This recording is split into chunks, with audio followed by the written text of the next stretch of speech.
Lorsque vous vous réveillez chaque matin, qu'est-ce qui vous motive?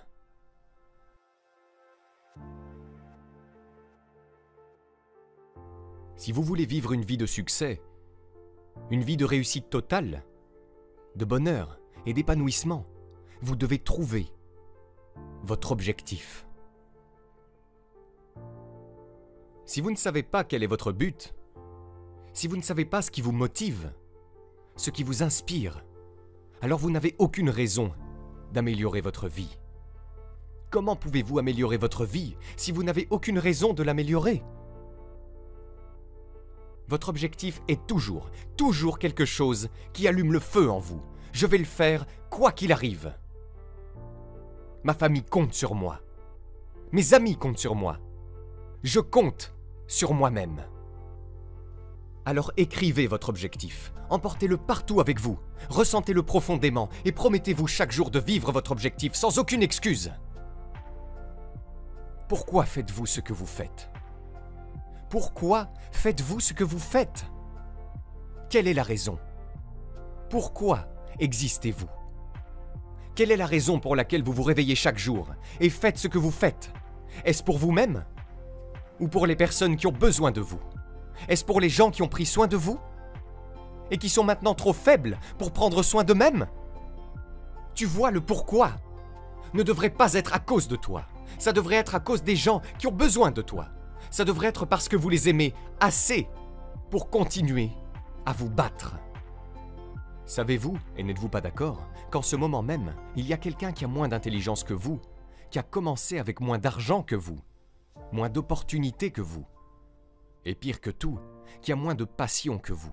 Et cette personne vit ses rêves, gagne des millions ou fait quelque chose que vous aimeriez faire. Quelqu'un a déjà fait et fait déjà ce que vous voulez faire. Et non, ils ne sont pas tombés dans une famille riche pour le faire. Ils ne sont pas nés chanceux. Vous savez que vous pouvez être plus, que vous pouvez avoir plus, faire plus et être plus. Vous le savez. Autrement, vous ne seriez pas en train d'écouter ceci. Tu vois, beaucoup de gens vont te dire de ne pas te battre pour ton rêve, parce qu'ils n'ont pas eu la force de se battre pour leur rêve. Prends une décision aujourd'hui. Je ne fais pas ça pour un chèque. Je ne fais pas ça pour une maison. Je ne le fais pas pour une voiture. Je le fais pour mon but. Lorsque vous ne pouvez pas passer une journée sans y penser, lorsque vous en rêvez, quand vous vous réveillez en y pensant, et que vous ne pouvez pas vous reposer avant de l'avoir conquis, lorsque cela ne vous dérange pas de faire des sacrifices à cause de cela, lorsque rien n'est plus grand que de savoir que vous pouvez le conquérir, lorsque vous n'avez pas besoin du réveil pour vous réveiller, parce que cela alimente chaque partie de votre âme, alors vous connaissez votre but.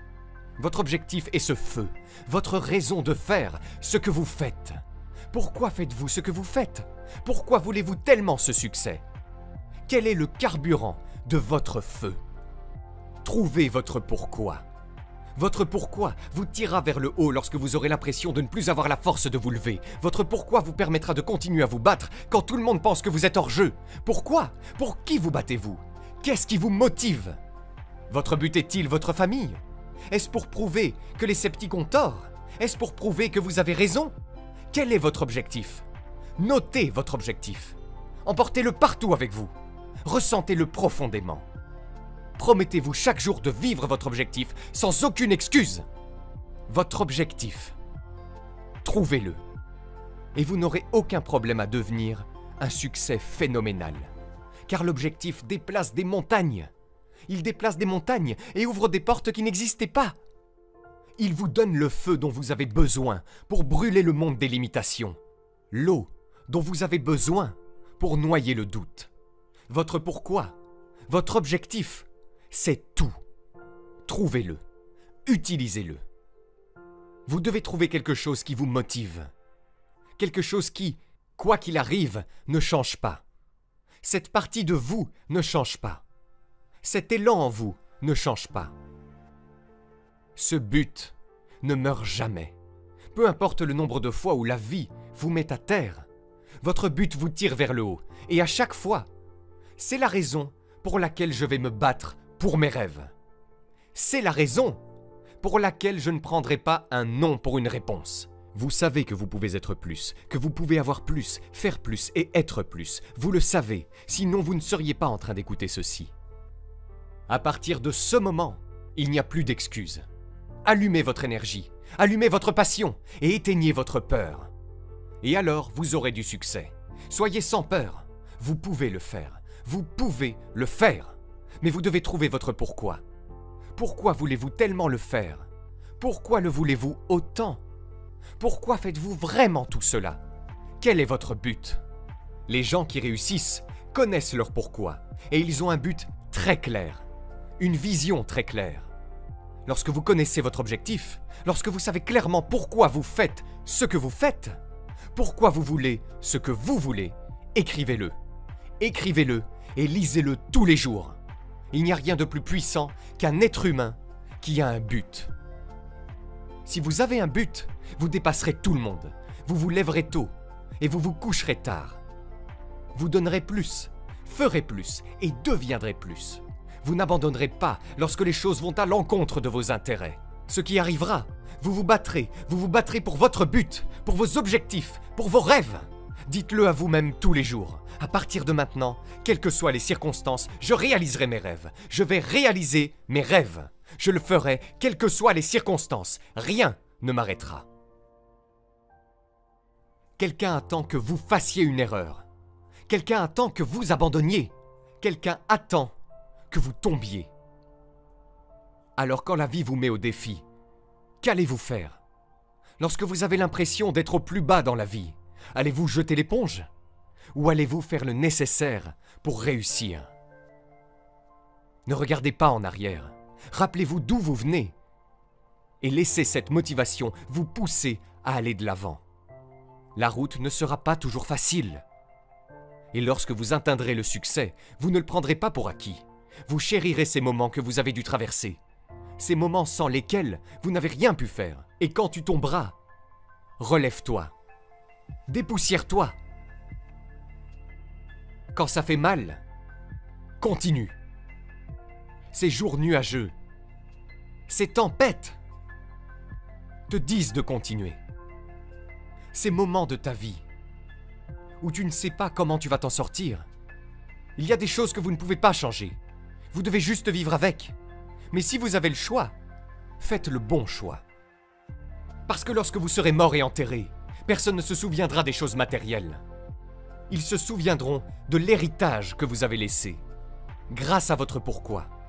Ignorez les échos des sceptiques et écoutez les trompettes de la vérité. Ne laissez pas les balles de la vie vous frapper et vous étendre là et saigner à mort. Continuez à vous battre. Tu continues à te battre pour ton pourquoi. Votre but est cette chose qui vous illumine. C'est la seule chose qui vous fait vous lever tôt. Cette seule chose, quand vous la faites, le temps s'arrête. Votre objectif peut être quelque chose que vous ne voulez pas. Cela peut être de voir quelqu'un dans votre passé et de penser, quoi qu'il arrive, je ferai en sorte de ne jamais finir comme ça. Votre but est toujours quelque chose qui allume un feu en vous. Je vais le faire quoi qu'il arrive. Ma famille compte sur moi. Mes amis comptent sur moi. Je compte sur moi. Nous n'avons qu'une seule chance dans la vie. De quoi voulez-vous qu'on se souvienne? Dites-vous que vous voulez être grand. Non. Dites-vous que vous serez grand. Votre pourquoi deviendra vos poumons. Il deviendra la raison pour laquelle vous respirez, la raison pour laquelle vous vous réveillez chaque jour. Tu vois, tu dois faire de ton rêve ta dépendance. Savez-vous ce qu'il faut pour être génial? Êtes-vous prêt à faire un effort supplémentaire? Je vous le dis et je vous le répète. Vous allez vous fatiguer. Mais si vous avez un pourquoi, cela vous donnera cette force supplémentaire, ce pied supplémentaire dont vous avez besoin, cette heure supplémentaire dont vous avez besoin, le courage.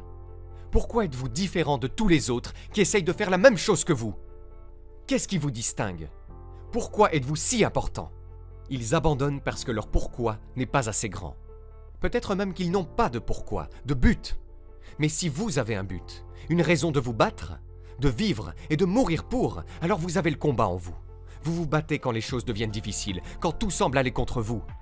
Quand la majorité abandonne, vous devenez la minorité. Et votre objectif vous pousse à relever le défi et à réussir. Ce qui est essentiel, c'est que vous vous engagiez à travailler sur vous-même chaque jour. Que vous deveniez obsédé par l'autodéveloppement. Obsédé par le développement de votre état d'esprit. Que vous nourrissiez votre esprit de pensées positives chaque jour. Que vous nourrissiez votre esprit de pensées de réussite. Que vous appreniez davantage tout ce qui va pousser votre esprit à évoluer vers le niveau suivant. Cela viendra à vous si vous continuez à travailler sur vous-même. Et d'ailleurs, votre objectif changera très probablement au fil du temps, car nous devons toujours grandir et évoluer. J'aime penser au développement personnel toujours comme au fitness. Si vous voulez être en forme et fort, que devez-vous faire? Vous devez vous engager à vous entraîner tous les jours. Sinon, vous ne pourrez pas devenir plus fort. Si vous arrêtiez de vous entraîner, que se passe-t-il? Vous vous affaiblissez. Il en va de même pour votre force mentale. Plus vous lisez, plus vous apprenez. Plus vous apprenez des personnes qui ont vraiment réussi, plus votre esprit se renforce et plus vous réussissez. Mais comme pour la forme physique, si vous cessez de travailler sur vous-même, votre esprit s'affaiblit. Vous devez vous engager à ce que rien ne soit plus important que votre développement personnel. Car un vous plus fort est un vous meilleur. Et un vous meilleur est meilleur pour tous ceux qui vous entourent. Ne cessez jamais de travailler sur vous-même. C'est un processus quotidien, un voyage, pas une destination. Chacun a un but. Et ce but est simplement d'être heureux. C'est ce que tout le monde recherche. Ce type qui veut être millionnaire. Tout ce qu'il veut vraiment, c'est le bonheur qu'il pense que l'argent lui apportera. Cette fille qui veut la relation parfaite, ce qu'elle veut vraiment, c'est le bonheur qu'elle croit que cela lui apportera. Tout le monde court après les choses matérielles, mais personne ne s'engage à s'arrêter et à faire du bonheur une priorité. Faites-vous une priorité de toujours rechercher le meilleur de la vie. Si cela signifie éliminer les mauvaises habitudes, faites-le maintenant. Qu'est-ce qui est plus important que votre but? Maintenant que vous connaissez votre but, sortez et travaillez sur vous-même. Travaillez sur votre bonheur. Faites-en une priorité, car votre bonheur est plus important que tout. La vie est trop courte pour faire autre chose que ce que vous voulez. Faites exactement ce que vous voulez. Faites partie des rares humains qui vivent leur vie avec un but. Si vous allez à la salle de sport et que vous vous entraînez et que vous revenez et que vous vous regardez dans le miroir, vous ne verrez rien. Et si vous allez à la salle de sport le lendemain et que vous revenez et que vous vous regardez dans le miroir, vous verrez rien. Donc clairement, il n'y a pas de résultat. Ça ne peut pas être mesuré, ça ne doit pas être efficace. Alors on arrête. Pas vrai? Ou, si on croit fondamentalement que c'est le bon plan d'action et qu'on s'y tient, comme dans une relation, je lui ai acheté des fleurs et je lui ai souhaité un bon anniversaire, et elle ne m'aime pas. Clairement, je vais abandonner. Tu sais, ce n'est pas ce qui se passe. Si tu crois qu'il y a quelque chose, tu t'engages dans un acte de service. Tu t'engages dans le régime, l'exercice. Vous pouvez tout gâcher. Vous pouvez manger du gâteau au chocolat un jour. Vous pouvez sauter un jour ou deux. Vous savez, c'est permis. Mais si tu t'y tiens avec constance, je ne sais pas exactement quel jour, mais je sais que tu vas commencer à être en forme. Je le sais. Et c'est pareil pour la relation. Ce n'est pas une question d'événement, il ne s'agit pas d'intensité, il s'agit de cohérence. N'est-ce pas? Tu vas chez le dentiste 2 fois par an, tes dents vont tomber. Tu dois te brosser les dents tous les jours pendant 2 minutes. Qu'est-ce que ça fait de se brosser les dents 2 fois par jour pendant 2 minutes? Rien. Sauf si tu le fais tous les jours, 2 fois par jour pendant 2 minutes. C'est ça, c'est la constance. Aller à la salle de sport pendant 9 heures ne vous met pas en forme. S'entraîner tous les jours pendant 20 minutes vous met en forme. La pratique quotidienne de toutes les petites choses monotones et ennuyeuses comme se brosser les dents est ce qui compte le plus. Elle n'est pas tombée amoureuse de vous parce que vous vous êtes souvenu de son anniversaire et que vous lui avez acheté des fleurs à la Saint-Valentin. Elle est tombée amoureuse de toi parce que lorsque tu t'es réveillé le matin, tu lui as dit bonjour avant de vérifier ton téléphone.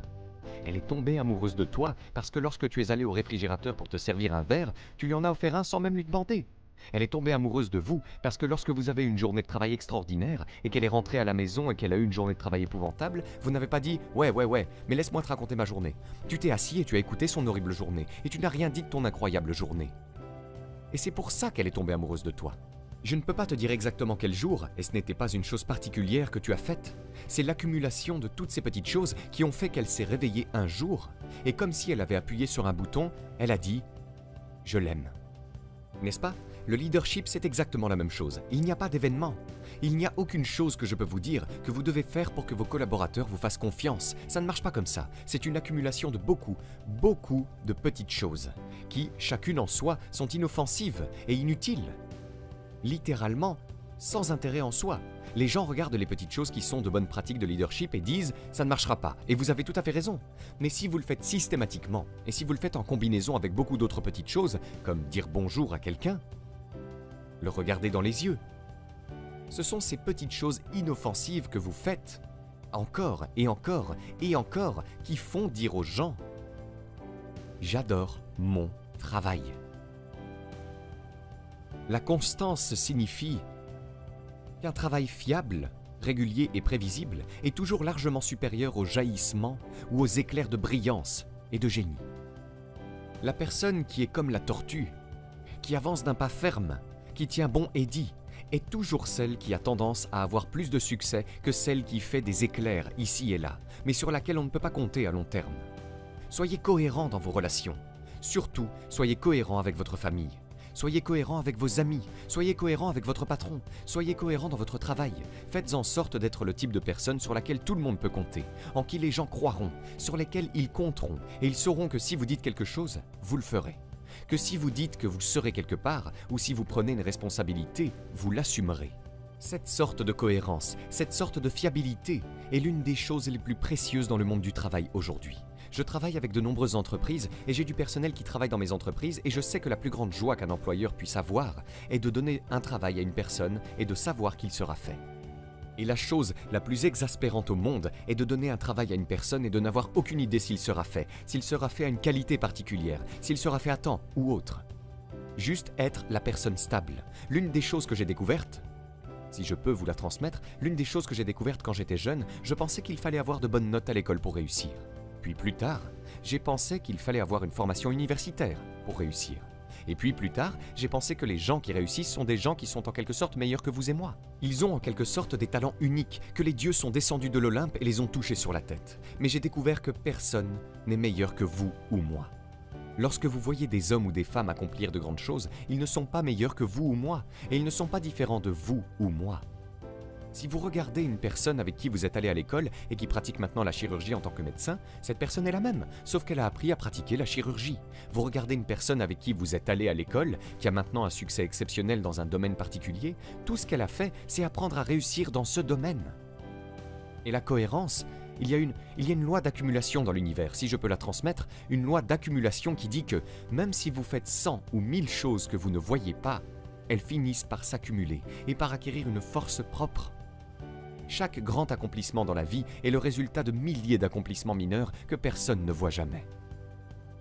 L'une des personnes de l'émission Lifestyles of the Rich and Famous, qui avait connu le succès en tant que chanteuse, s'est vue demander « N'est-ce pas merveilleux que vous ayez connu un tel succès en tant que chanteuse ?» Elle a répondu « Oui, c'est merveilleux ». Elle a dit « Mais quand je suis sur scène à Las Vegas et que je gagne 50 000 $ par semaine ?» Ou quoi que ce soit, elle dit « Personne ne voit les 16 années que j'ai passées à voyager, à vivre dans une camionnette, à chanter dans des honky-tonks bon marché où les gens vomissent sur mon piano et se saoulent sur le sol devant. Personne ne voit les 16 années passées sur la route, à vivre avec une moyenne de moins de 5 000 $ par an. Ce qu'ils voient, c'est la personne sur la scène. Mais chaque grand succès a été à un moment donné un échec. Et ils ont échoué, et échoué, et échoué, et échoué, encore et encore. Et tous les grands succès sont une histoire d'échecs, d'échecs, d'échecs, d'échecs, d'échecs, de succès exceptionnels. Bon sang, n'est-il pas chanceux? C'est pas vrai? Bon sang, il a eu de la chance, il avait de bonnes relations. Donc la constance est importante. Et même si vous ne voyez pas obtenir les résultats, soyez cohérent. Continuez à travailler régulièrement, sachant que vous accumulez, vous vous mettez du côté des anges lorsque vous travaillez de manière cohérente. Enfin, en ce qui concerne la cohérence, gardez votre intégrité comme une chose sacrée.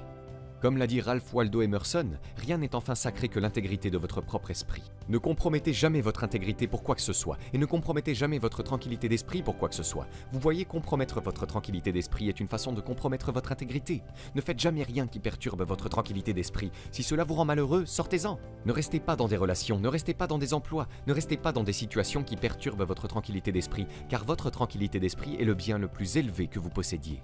Et une personne qui pratique la cohérence structure sa vie de manière cohérente. Donc ce qu'elle fait, c'est être fidèle à elle-même. Ce qu'elle fait, c'est vivre le meilleur de ce qu'elle a en elle en tant qu'être humain. Et cela demande beaucoup de courage. Cela demande beaucoup de courage, car il est si facile de suivre la foule. Mais vous ne serez jamais vraiment heureux si vous ne savez pas que vous êtes fidèle à vous-même. Cela nous amène à un principe mental très important appelé la loi de l'accumulation. L'application de cette loi est une raison fondamentale du succès dans tous les domaines, y compris le vôtre. Cette loi dit que chaque grande vie ou grande carrière est une accumulation de centaines, voire des milliers d'efforts que personne ne voit ou n'apprécie jamais.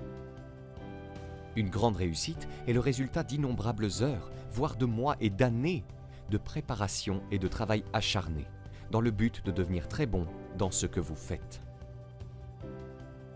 Cette loi de l'accumulation dit que la vie ressemble beaucoup à un bilan avec des crédits et des débits. Chaque fois que vous faites quelque chose de positif pour renforcer vos capacités et améliorer votre vie, vous obtenez un crédit sur le côté crédit de votre bilan. Chaque fois que vous perdez votre temps ou que vous négligez de profiter d'une occasion d'apprendre et de vous développer, vous obtenez un crédit du côté du débit de votre bilan. Voici la clé. Tout compte. Tout ce que vous faites ou ne faites pas est noté et totalisé dans votre bilan.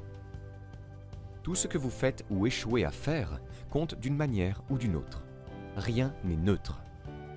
Tout vous rapproche ou vous éloigne d'une vie meilleure. Tout compte. Une personne qui réussit, qui est heureuse et qui a confiance en elle, est un individu qui a consciemment et délibérément accumulé beaucoup de crédits sur son bilan. Une personne malheureuse, négative ou peu sûre d'elle est une personne qui a beaucoup de débit sur son bilan. Et puisque les seules choses qui comptent sont vos actions, il semble que chaque action positive et constructive dans laquelle vous vous engagez s'additionne et augmente vos niveaux de confiance et d'estime de soi. Le corollaire le plus important de la loi de l'accumulation est peut-être ce que l'on appelle la loi de l'amélioration progressive. Il s'agit en fait de la loi qui explique comment vous passez de l'endroit où vous vous trouvez au sommet de votre domaine. C'est la loi qui explique tous les grands succès en Amérique ou ailleurs dans le monde. Cette loi stipule simplement qu'une personne devient bonne dans le domaine qu'elle a choisi en s'améliorant progressivement, continuellement, sur une longue période. Mon ami Darren Hardy a écrit un livre intitulé « L'effet cumulé », dans lequel il explique comment tout ce que vous faites de positif dans votre vie s'ajoute et se multiplie, augmentant sa force et sa puissance au fil des mois et des années. Comme l'a dit Einstein, l'effet composé est la force la plus puissante de l'univers.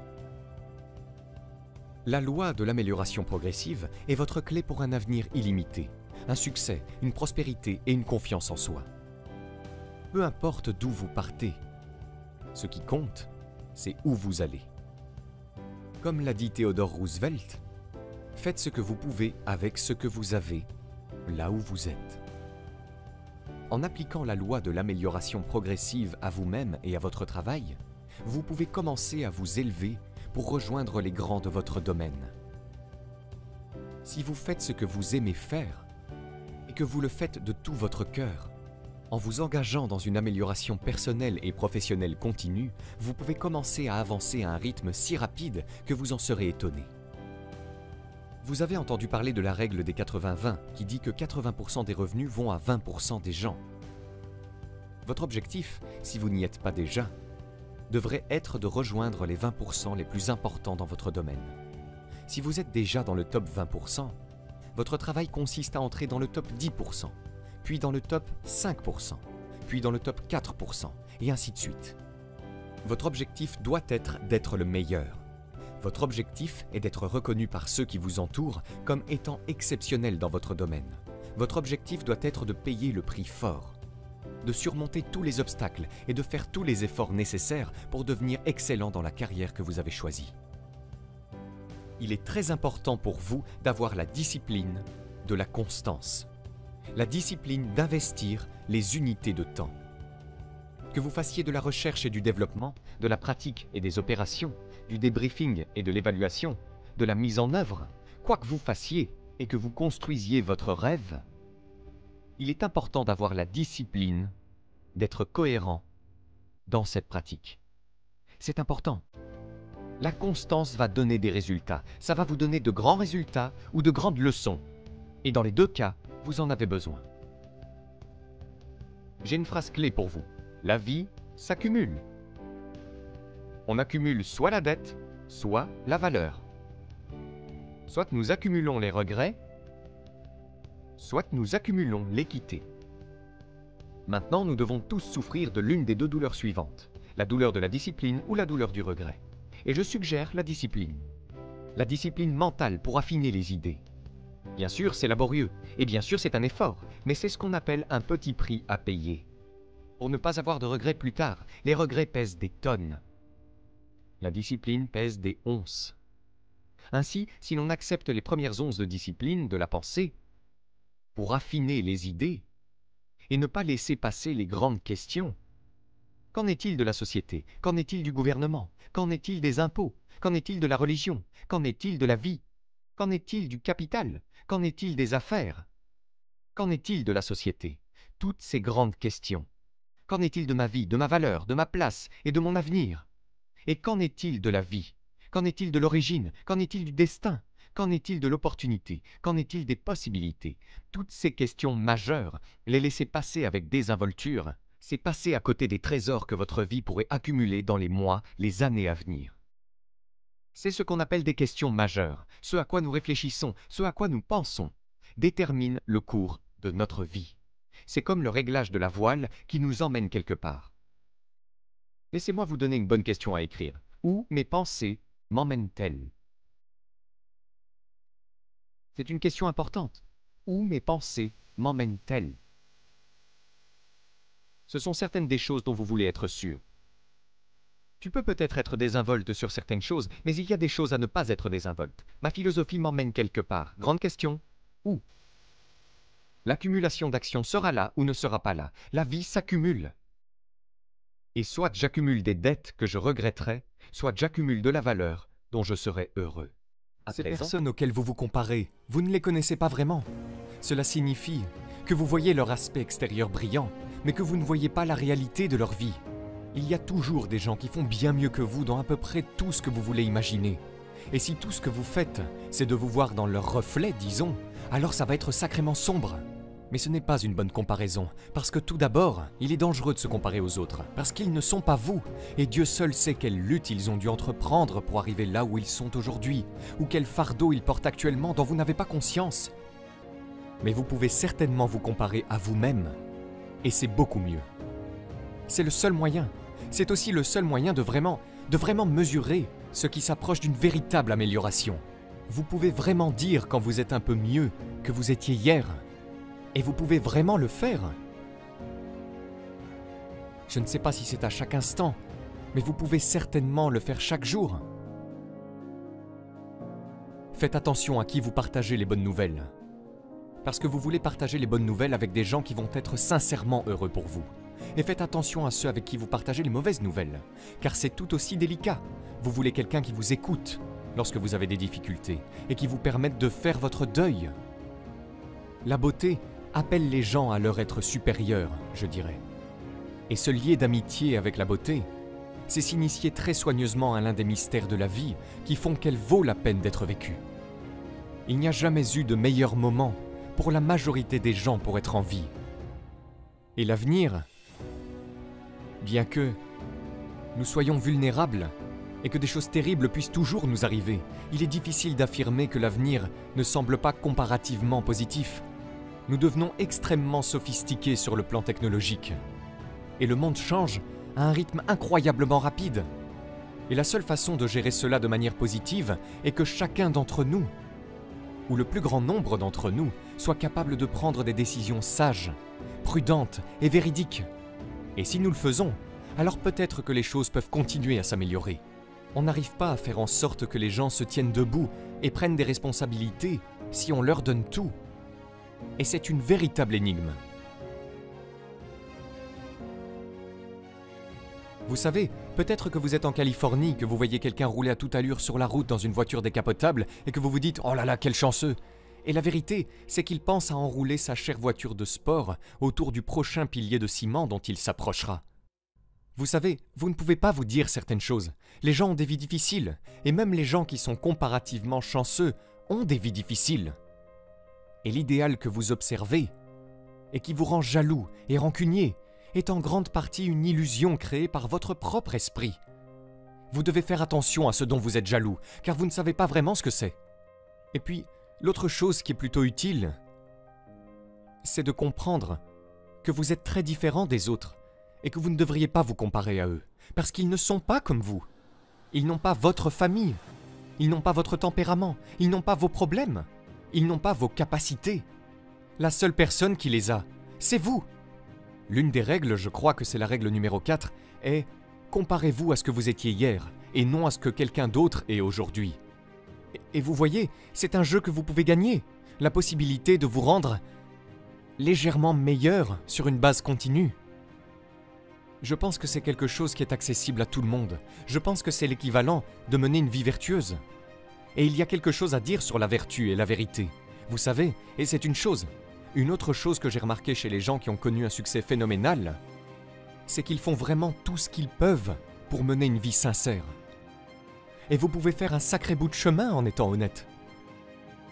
Vous devez savoir qu'il existe des différences d'intelligence, c'est vraiment important. Si vous vous lancez dans un travail et que vous n'êtes pas assez intelligent pour ce travail, vous allez passer un mauvais quart d'heure et vous allez rendre la vie misérable aux gens qui vous entourent parce que vous ne serez pas capable d'occuper ce poste. Mais ce que vous devez vraiment faire, d'après ce que je peux dire, c'est que si vous voulez maximiser vos chances de réussite, et disons, de bien-être, vous devez trouver une strate professionnelle dans laquelle vous auriez une intelligence qui vous placerait dans le quartile supérieur. C'est parfait. Ensuite, vous êtes un gros poisson dans un petit étang, et vous ne voulez pas être le gars le plus stupide de la pièce. C'est un endroit sacrément difficile à vivre. Et vous ne voulez probablement pas non plus être le plus intelligent de la pièce, car cela signifie probablement que vous devriez être dans une autre pièce. Si vous voulez être le meilleur dans ce que vous faites, sans exception, alors avoir un QI de plus de 145 est une nécessité, et peut-être que vous poussez jusqu'à 160 dans certaines situations, et peut-être que cela fait de vous une personne sur 10 000, ou même une personne sur 100 000. Et puis aussi, pour être vraiment doué, vous devez probablement être raisonnablement tolérant au stress, et aussi quelque peu consciencieux. Pourquoi les personnes intelligentes se trouvent-elles au sommet des hiérarchies de dominance? Et la réponse à cette question est en partie parce qu'elles y arrivent en premier, n'est-ce pas? Je veux dire, tout est une course, grosso modo. Et plus vous êtes rapide, plus vous avez de chances d'être en tête du peloton. Et l'intelligence, c'est en grande partie la vitesse. Ce n'est pas tout. Donc si vous vous dirigez rapidement vers quelque chose de difficile, les personnes les plus rapides arriveront les premières. Tu vas donc devoir faire des efforts dans ta vie. Et tu dois être motivé pour le faire. Alors, quelles sont les sources potentielles de motivation? Eh bien, vous pouvez y penser à la manière suivante. Vous savez, si vous êtes extraverti, vous voulez des amis. Si vous êtes agréable, vous voulez une relation intime. Si vous êtes désagréable, vous voulez gagner des compétitions. Si vous êtes ouvert d'esprit, vous voulez vous engager dans des activités créatives. Si vous êtes très névrosé, vous voulez la sécurité. Donc, ce sont toutes des sources de motivation potentielles dans lesquelles vous pouvez puiser, que vous pouvez adapter à votre propre, vous savez, à votre propre personnalité. Mais ensuite, il y a des dimensions que vous voulez prendre en compte dans votre vie. Ainsi, nous interrogeons les gens sur les points suivants. Si vous pouviez avoir la vie que vous souhaitez dans 3 à 5 ans, si vous preniez soin de vous correctement, qu'attendez-vous de vos amitiés? Que voudriez-vous de vos relations intimes? Comment voudriez-vous structurer votre famille? Que voulez-vous pour votre carrière? Comment allez-vous utiliser votre temps en dehors du travail? Et comment allez-vous réguler votre santé mentale et physique? Et peut-être aussi votre consommation de drogue et d'alcool? Car c'est un bon endroit pour s'enfoncer. Et cela s'enchevêtre dans votre système d'incitation et de récompense. Vous savez, nous avons parlé du système de récompense dopaminergique, et c'est ce qui vous fait avancer. Et la façon dont il fonctionne, c'est qu'il fonctionne mieux s'il produit une émotion positive quand il peut vous voir avancer vers un objectif valorisé. Qu'est-ce que cela implique? Il vaut mieux avoir un objectif important, car sinon vous ne pouvez pas obtenir de motivation positive.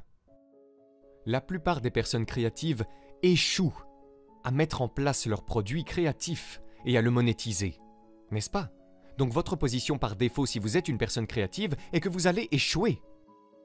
Et c'est parce qu'il est difficile d'inventer quelque chose de nouveau, de le présenter au marché au bon moment et de le commercialiser, car ces choses sont vraiment, vraiment difficiles. Et donc ce que font les entrepreneurs qui réussissent, c'est qu'ils continuent à le faire, encore et encore et encore et encore et encore. Et finalement, s'ils ont de la chance, une de leurs idées arrive au bon endroit, au bon moment. Même si votre idée est bonne, cela ne signifie pas qu'elle sera couronnée de succès. Il y a tellement de choses à prendre en compte. C'est donc en partie pour cela que nous avons besoin de persévérance, et c'est une partie de la conscience professionnelle qui est si utile. C'est comme si la persistance était utile parce qu'elle vous permet de réaliser de très nombreuses expériences, et vous devez savoir que la base de référence est l'échec. Vous savez, c'est important, sinon, vous allez vous en vouloir. Vous savez, une partie de cela est utile, parce qu'il y a probablement certaines choses que vous pourriez améliorer chez vous, mais c'est très difficile de passer de 0 à 1. Si vous vous concentrez uniquement sur votre carrière, vous pouvez vous en sortir dans votre carrière. Et je dirais que c'est une stratégie qu'une minorité d'hommes privilégiés font. C'est tout ce qu'ils font. Ils travaillent 70-80 heures par semaine. Ils se donnent à fond dans leur carrière. Ils misent tout sur la petite probabilité d'un statut exceptionnel dans un domaine étroit. Mais c'est dur pour eux. Ils n'ont pas de vie. C'est très difficile pour eux d'avoir une famille. Ils ne savent pas comment prendre une activité de loisir, comme s'ils étaient très unidimensionnels. Maintenant, il se peut que cette unidimensionnalité soit le prix à payer pour être exceptionnel dans un domaine, n'est-ce pas? Parce que si vous voulez être quelque chose comme un mathématicien de niveau génie, et vous voulez faire ça pour... ou un scientifique, disons, c'est comme... vous êtes dans votre laboratoire. Vous êtes dans votre laboratoire tout le temps. Vous travaillez 70 heures par semaine ou 80 heures par semaine. Vous êtes intelligent, vous êtes dévoué, vous êtes unidimensionnel. Et c'est comme ça que vous pouvez battre toutes les autres personnes qui font ça. C'est la seule façon. Mais le problème est que vous n'avez pas de vie. Maintenant, si vous aimez être un scientifique et que vous avez ce genre de concentration d'esprit, eh bien, premièrement, vous êtes une personne rare, et deuxièmement, vous allez payer pour ça.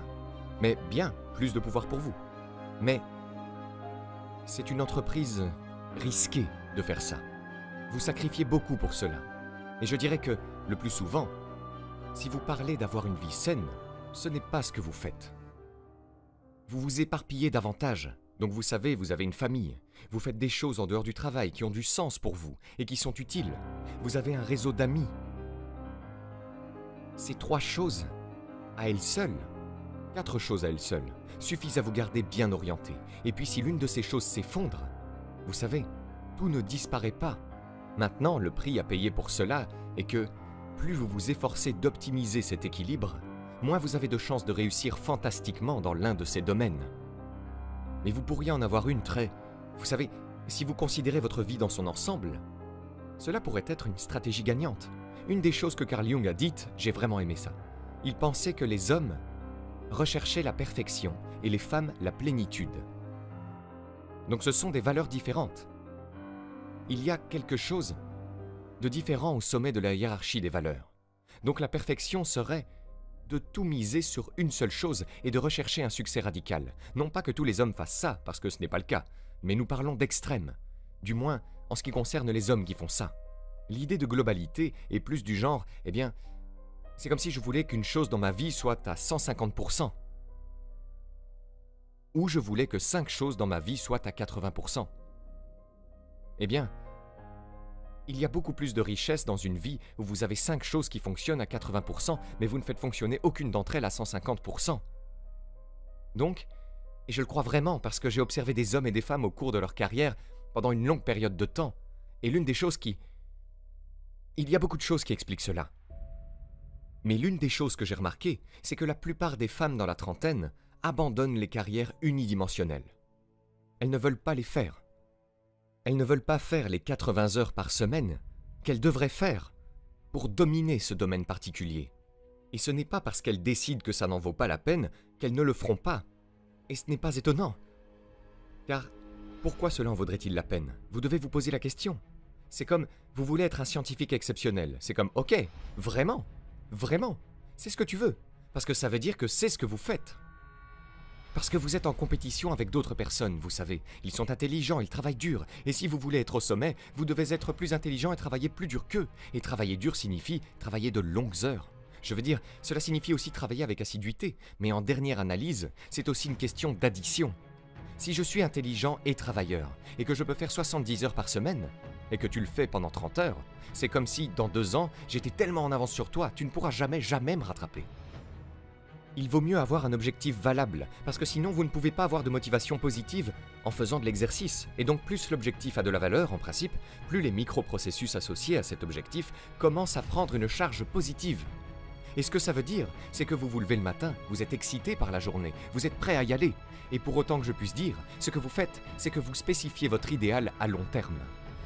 Peut-être que vous spécifiez aussi un endroit dont vous voulez rester éloigné pour être terrifié par l'échec et excité par la réussite. Parce que c'est aussi utile. Vous spécifiez votre objectif. Vous faites ça. Dans un certain sens, en tant qu'individu unique, vous voulez spécifier des objectifs qui vous font dire « Oh, ça pourrait arriver comme conséquence de mes efforts, ça en vaudrait clairement la peine !» Parce que la question est toujours « Pourquoi faire quelque chose ?» Parce que ne rien faire est facile. Vous restez assis là et vous ne faites rien. C'est vraiment facile. La question est de savoir pourquoi vous feriez quelque chose. Et c'est parce que vous avez déterminé, d'une manière ou d'une autre, que cela en vaut la peine. Et puis la question suivante pourrait être, eh bien, où devriez-vous chercher des choses qui en valent la peine? Et l'une d'elles serait, eh bien, vous pourriez consulter votre propre tempérament. Et l'autre serait de regarder ce que les gens accumulent, ce qui a de la valeur tout au long de la vie. Donc vous faites une analyse structurelle des sous-composantes de l'existence humaine. Et je l'ai déjà fait. Tu as besoin d'une famille, d'amis. Vous n'avez pas besoin d'avoir toutes ces choses, mais vous feriez mieux d'avoir la nostalgie de ces choses. Famille, amis, carrière, objectifs éducatifs, projets en dehors du travail. Attention à votre santé mentale et physique, etc. Vous savez, c'est ça la vie. Et si vous n'avez aucune de ces choses, eh bien, il ne vous reste que la misère et la souffrance. C'est donc une mauvaise affaire pour vous. Donc, une fois que vous avez mis en place cette structure d'objectifs, disons, et c'est vraiment, à bien des égards, ce que vous devriez faire à l'université. C'est exactement ce que vous devriez faire, c'est d'essayer de comprendre qui vous essayez d'être. N'est-ce pas? Et tu vises ça. Et ensuite, utiliser tout ce que tu as appris comme un moyen de construire cette personne que tu veux être. Et je veux vraiment dire « veux être », je ne veux pas dire « devrait être », même si ces choses vont se chevaucher. Et il est important de faire la distinction entre les deux, parce que c'est en partie, et cela nous ramène à l'analyse de la micro-routine, donc je commence à dire, bien, vous allez essayer de vous rendre meilleur. Ok, numéro 1, spécifiez vos objectifs. Parce que comment allez-vous atteindre quelque chose si vous ne savez pas ce que c'est? Ça n'arrivera pas. Et souvent les gens ne précisent pas non plus leurs objectifs parce qu'ils n'aiment pas préciser les conditions de l'échec. Donc si vous restez dans le vague et dans le brouillard, ce qui est très facile, car il s'agit simplement de ne pas faire aussi bien, alors vous ne savez pas quand vous échouez. Et les gens pourraient dire, eh bien je ne veux vraiment pas savoir quand j'échoue parce que c'est douloureux, alors je ne veux pas savoir quand j'échoue. C'est bien, sauf que vous échouerez tout le temps alors. Tu ne le sauras pas jusqu'à ce que tu échoues tellement que tu es fini. Et ça peut facilement arriver à l'âge de 40 ans. Donc, je vous recommande de ne pas laisser cela arriver. C'est de l'aveuglement volontaire, n'est-ce pas? Vous auriez pu savoir, mais vous avez choisi de ne pas le faire. Ok, donc une fois que vous avez mis en place votre structure d'objectifs, vous pensez « Ok, si je pouvais avoir cette vie, il semble que ça vaille la peine de vivre, malgré le fait que ça va être anxiogène et menaçant, et qu'il y aura un peu de souffrance et de perte dans tout ça. » Évidemment, le but est d'avoir une vision de votre vie, telle que, tout bien considéré, elle justifie votre effort. Bon, alors, que faites-vous? Alors, vous vous tournez vers les micro-routines. C'est comme « Ok, voilà ce que je vise. » Comment ça s'instancie jour après jour, semaine après semaine, mois après mois. Et c'est là que quelque chose comme un calendrier peut être incroyablement utile. Google Calendar, c'est comme faire un putain de planning et s'y tenir. Ok, alors c'est quoi la règle avec le planning? Ce n'est pas une foutue prison. C'est la première chose que les gens font mal et disent « Eh bien, je n'aime pas suivre un programme. » J'étais comme « Eh bien, quel genre d'horaire établissez-vous? » Eh bien, je dois faire ceci, puis je dois faire ça, puis je dois faire ça. Et ensuite, je vais jouer aux jeux vidéo, parce que qui veut faire toutes ces choses que je dois faire? C'est comme si c'était faux. Mets en place ce foutu planning pour que tu aies la journée que tu veux. C'est ça l'astuce. C'est comme, ok, j'ai demain. Si je devais l'organiser pour que ce soit la meilleure journée possible, concrètement, à quoi ressemblerait-il? Donc, Peut-être que 20% de votre journée doit être consacrée aux responsabilités et aux obligations, ou peut-être que c'est plus que ça selon votre retard. Mais même cela, vous pouvez vous demander, ok bien, j'ai ces responsabilités, je dois les planifier. Quel est le bon rapport entre la responsabilité et la récompense? Et vous pouvez vous poser cette question tout comme vous négociez avec quelqu'un qui travaille pour vous. C'est comme, ok, tu dois travailler demain. Ok, donc je veux que tu travailles demain. Et vous pourriez dire, ok, bien, qu'est-ce que vous allez faire pour moi qui fait qu'il est probable que je travaille pour vous? Eh bien, vous pourriez vous demander ça. Peut-être que faire 1 heure de responsabilité et ensuite, tu joues à un jeu vidéo pendant 15 minutes. Je ne sais pas, tout ce qui te passe par la tête, mec. Mais tu sais, tu dois négocier avec toi-même et ne pas te tyranniser. Comme si tu négociais avec quelqu'un que tu aimes, que tu aimerais être productif et avoir une bonne vie. Et c'est comme ça que vous faites votre planning. C'est comme... Et puis vous regardez la journée et vous pensez, eh bien, si j'avais cette journée, ce serait bien. Super! Vous savez, quand vous êtes inutile et horrible, alors vous n'aurez probablement qu'une précision de 70%, mais c'est mieux que 0. Pas vrai? Et si vous l'atteignez même avec 50% de précision, une autre règle est, eh bien, visez 51% la semaine suivante, ou 50,5%, pour l'amour de Dieu. Parce que vous allez atteindre cette position où les choses commencent à se retourner positivement et à vous faire monter en spirale. Si vous passez tout votre temps à faire l'inventaire de ce que vous avez perdu, vous ne ferez jamais le compte de ce qu'il vous reste. Votre avenir ne dépend jamais de ce que vous avez perdu. Il dépend de ce qu'il vous reste. Ce qui vous reste est suffisant pour construire quelque chose de plus grand que ce que vous êtes. Et vous avez toutes les riches expériences qui découlent des atrocités auxquelles vous avez survécu. Vous êtes plus fort, plus sage. Vous avez prouvé à vous-même des choses que vous n'auriez pas pu apprendre autrement, que vous pouviez surmonter tout ce qui vous est arrivé. Alors commencez à regarder devant vous. Personne ne va de l'avant en regardant dans le rétroviseur. Il faut comprendre cela et aller de l'avant avec ce qui vous a été donné et apprécier le temps. J'ai une éthique de travail qu'on dit incroyable.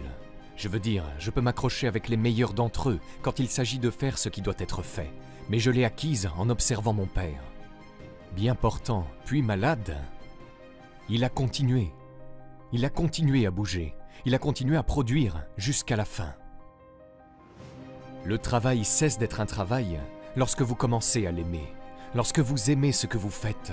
Quand vous aimez ce que vous faites, vous ne travaillerez jamais un seul jour de votre vie. Alors vous l'aimez, mais cela ne veut pas dire que vous n'êtes pas fatigué. Cela ne veut pas dire que vous ne devez pas prendre de vacances.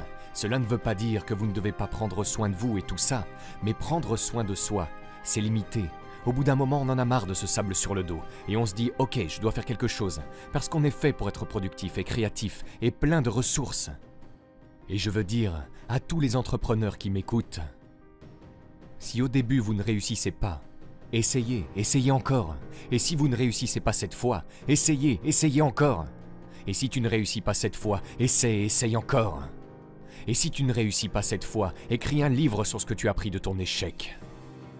Il y a toujours quelque chose à faire avec ce que vous avez vécu. Mon héritage, c'est de déverser ce que j'ai vécu sur ceux qui m'écoutent. C'est mon héritage. C'est la preuve que j'étais là. Si à la fin de cet entretien et à la fin de la lecture de mon livre, j'ai ajouté quelque chose à votre vie qui vous a fait construire une table à partir d'un arbre, alors je l'ai construite aussi. Et si quelqu'un vous pose des questions sur la table, vous lui parlerez de ce type que vous avez rencontré lors d'une interview. Vous savez, c'est comme ça que nous avons survécu pendant des siècles. C'est comme ça que mon peuple a résisté à l'esclavage et aux atrocités de notre vie. Parce qu'au milieu de toutes les choses horribles que nous avons vécues, nous avons quand même tapé dans nos mains, et nous avons quand même chanté nos chansons, et nous avons quand même réussi à être créatifs. Et nous sommes toujours là. Alors, ne me parlez pas de problèmes. Malgré les pendaisons, les viols, les incendies et les meurtres, nous avons chanté. Et mon héritage est que vous dansiez, que vous chantiez, que vous surviviez et que vous fassiez quelque chose. Je ne dis pas que vous n'aurez pas d'opposition, de problèmes et de larmes. Je n'ai pas besoin d'écrire à ce sujet, cela vous trouvera tout seul. L'agonie vous trouvera toujours toute seule. C'est l'extase qui doit avoir votre adresse. Je vous envoie donc le potentiel de dépasser l'agonie pour atteindre l'extase de l'accomplissement de tout ce que vous avez créé pour être. Et c'est là mon héritage. Il se trouve dans les personnes qui m'ont entendu, qui ont lu mes livres, qui ont vu mes films et qui ont voyagé avec moi dans le monde entier. Il se trouve dans mes enfants. Lorsque j'écris, j'imagine en fait que je suis en train d'avoir cette conversation et mon livre se lit comme si je parlais, comme si je m'adressais à vous. Et vous savez qu'en le lisant, on dirait que nous avons une conversation avec un ami. Je vous parle réellement à travers ce livre. Je n'ai pas lâché le micro, et vous ne le lâchez pas non plus. Et quelque chose de ce que j'ai dit se retrouvera dans ton livre. Et quelque chose de ce que vous avez dit se retrouvera dans le livre de la personne qui l'a lu. Et c'est ainsi que nous avons progressé pendant des siècles, des éons et des millénaires, parce que nous avons passé le micro. Nous ne l'avons pas lâché. Si vous perdez votre capacité à entendre, cela finira par affecter votre capacité à parler. Car il existe une corrélation entre ce que l'oreille entend et ce que la bouche articule. De cette idéologie découle cette formidable prémisse de l'écoute. Tout grand orateur est un grand auditeur. Et je pense que nous avons perdu, non pas notre capacité à parler, pas encore, mais nous avons perdu notre capacité à écouter. Parce que la seule chose que nous faisons est de faire une pause pendant que nous formulons notre prochaine approche d'attaque. Et ce n'est pas écouter, c'est élaborer une stratégie. Mais si nous prenons réellement le temps d'écouter, la plupart d'entre nous veulent les mêmes choses. La plupart d'entre nous veulent être aimés. La plupart d'entre nous veulent être appréciés. La plupart d'entre nous veulent être acceptés avec nos bienveillances. Le moment est venu. C'est le moment de se lever. C'est le moment de poursuivre ses objectifs. Il est temps pour vous de regarder autour de vous et de voir tout ce que vous avez et d'être insatisfait. Ce n'est pas pour moi.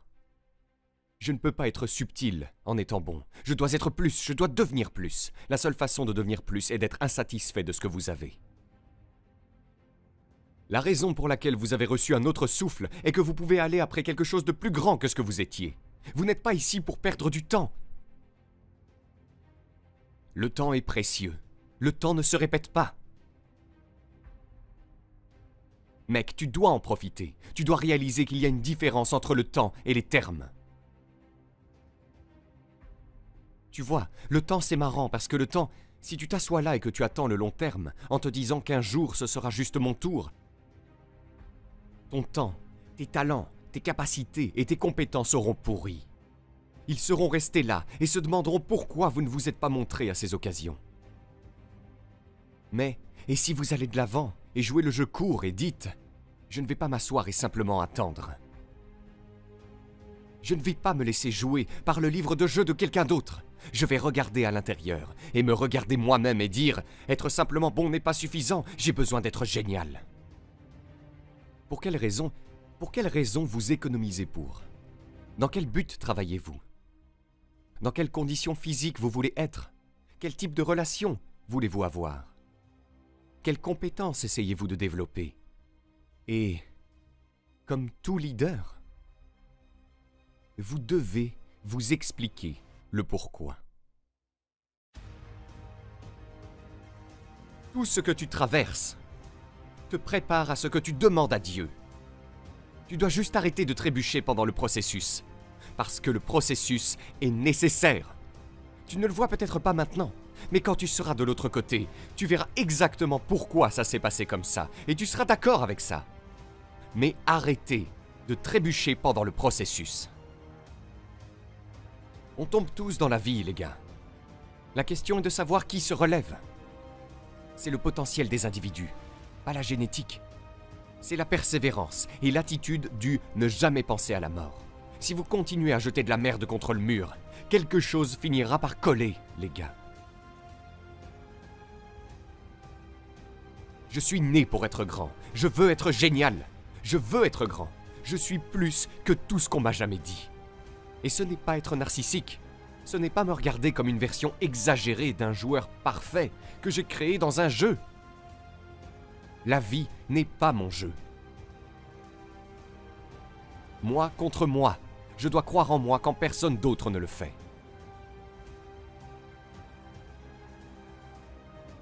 La possibilité qui est en vous, qui peut faire naître le courage et la vérité et la capacité et la compétence et la volonté d'arranger les choses, si vous êtes prêt à les arranger, est plus puissante que tout cela. Et donc, c'est tellement intéressant. C'est la preuve pour moi d'un vieux dicton qui dit « Ce que vous voulez le plus trouver sera trouvé là où vous voulez le moins regarder, essentiellement. » Et c'est tellement intéressant parce que ça veut dire que si vous êtes prêt à vous retourner et à vous tenir debout et à vous tenir droit et à faire face à l'obscurité comme pleinement, ce que vous découvrez dans la partie la plus sombre est la lumière la plus brillante. Et puis pas quelque chose qui vaut tellement la peine d'être découvert, parce qu'il va y avoir une terrible obscurité dans votre vie. Et cela va vous rendre cynique et amer. Et il se pourrait bien que vous ne la regardiez pas assez. Parce que si vous la regardez suffisamment, que vous n'avez pas peur, et que vous y mettez tout ce que vous avez, vous découvrirez qu'il y a plus en vous qu'en l'horreur. Vous n'avez qu'une seule chance. Une seule chance à ce concert juste ici. La vie. Une vie. Et c'est tout ce que vous avez. Et le regret, en soi, ça ne vaut rien. Il ne vous apporte rien. En fait, la seule chose de valeur dans le regret est la leçon que vous avez apprise. La connaissance que vous avez acquise. Je dois poursuivre mes objectifs. J'ai un rêve, je dois y croire. Et puis, vous devez surmonter ces voix qui vous viennent de personnes qui ne vous veulent pas du bien. Les personnes qui vous disent que vous ne serez jamais. Utilisez-les comme motivation, utilisez-les comme feu. Lorsque vous êtes sous la douche et que l'eau coule sur votre tête et votre dos, éliminez toutes les pensées négatives, tous les commentaires négatifs qu'ils ont pu faire sur vous. Lorsque vous êtes assis là et que vous pensez au moment perdu de votre vie, honorez-les en vous levant et en prenant votre temps. C'est votre temps.